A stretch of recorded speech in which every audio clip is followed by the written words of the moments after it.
Quit procrastinating on your goals. Moral story for kids about Leo. Leo was excited to start his comic book, but kept putting it off, thinking he had all the time in the world. Days turned into weeks, and the pile of unfinished comic pages grew. Leo's excitement started to fade. Sam noticed Leo's struggle and offered advice. Start small, and you'll find it easier to finish. Leo decided to break his big task into smaller parts. He made a plan to work on one page at a time. Sometimes Leo found it hard to keep going, but he remembered Sam's advice and continued working. Leo showed Sam his progress. Sam was impressed and encouraged him to keep going. Leo finished his comic book and celebrated with friends. It felt great to see their happy reactions. Leo looked back at his completed comic books and felt proud. He had learned that staying focused and starting small can lead to big successes. After finishing his comic book, Leo had a new idea for a short story. He was excited but worried about starting again. Leo remembered his old plan. He set small goals for his new project, just like before. Distractions popped up, like video games and TV, but Leo reminded himself of his goals. Leo talked to his family about his new project. They encouraged him and helped him stay focused. Leo faced a setback when he lost some of his work. He felt discouraged, but decided to start over with a positive attitude.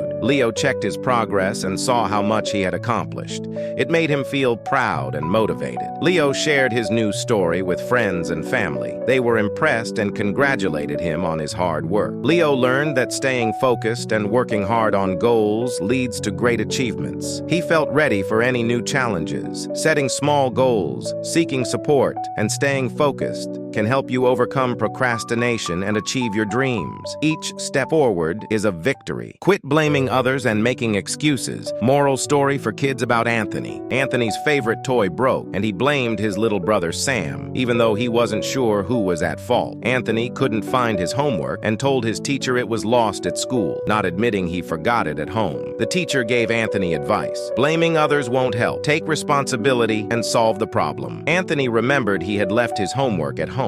He decided to take responsibility and work harder. Anthony realized he hadn't been fair to Sam. He decided to help Sam with his school project as a way to make amends. Anthony apologized to Sam for blaming him unfairly. Sam forgave him, and they became closer. During a class presentation, Anthony admitted his mistake about the homework and thanked his teacher for the advice. Anthony started to take responsibility for his actions and stopped making excuses. His new habits helped him feel better. Anthony noticed a friend struggling with a project and offered help without making excuses for his own tasks. When Anthony made a mistake in his work, he fixed it right away instead of blaming others. The teacher praised Anthony for his honesty and new attitude, saying it was a great way to grow. Anthony started planning his tasks and goals more effectively, avoiding excuses and staying organized. Anthony shared his success and tips with his friends, encouraging them to take responsibility too. Anthony's relationships improved as he became more responsible and stopped blaming others for his problems. Anthony noticed how much better life felt when he took charge of his actions and stopped making excuses. Anthony learned that taking responsibility makes him feel stronger and happier. It's a great way to grow and improve. Taking responsibility for our actions makes us stronger and happier. When we stop blaming others and start making positive changes, we grow and thrive. Quit trying to avoid change. Moral story about a rich kid. Henry, a rich kid who loves his cozy, predictable life. Everything is perfect until he hears about some changes coming to his school. Henry's parents are thrilled about the changes, but Henry is anxious. He fears these changes might take away his favorite comforts. Henry's friend, Lily, notices his worries. She explains how embracing change can lead to new opportunities and fun experiences. Henry decides to give the changes a chance. He starts by trying new activities and joining different clubs at school. As Henry becomes more involved, he starts to enjoy the new experiences. He finds new talents and makes wonderful friends. Henry starts feeling more confident and less worried about changes. He realizes that they have brought more joy and fulfillment into his life. Henry's parents notice his positive change and congratulate him on his growth. They see how he's adapted and embraced the new opportunities. Henry's friend Lily visits and sees how much Henry has grown. She's happy to see him embracing change and thriving. Henry starts to see changes as opportunities rather than threats. He appreciates how they have added new dimensions to his life. Henry's new perspective on change helps him handle other areas of his life with ease. He learns that flexibility can lead to success. Henry finds that embracing change not only makes life more exciting, but also builds resilience and confidence for future challenges. Henry's parents and friends see how he has grown. They admire his ability to adapt and appreciate the changes he once feared. Henry reflects on his journey and realizes that avoiding change only held him back. Embracing it brought growth and happiness. Henry's story teaches us that change is not something to fear. It's an opportunity to learn, grow, and discover new joys. Embrace change with an open heart. It leads to new opportunities, growth, and happiness you never imagined.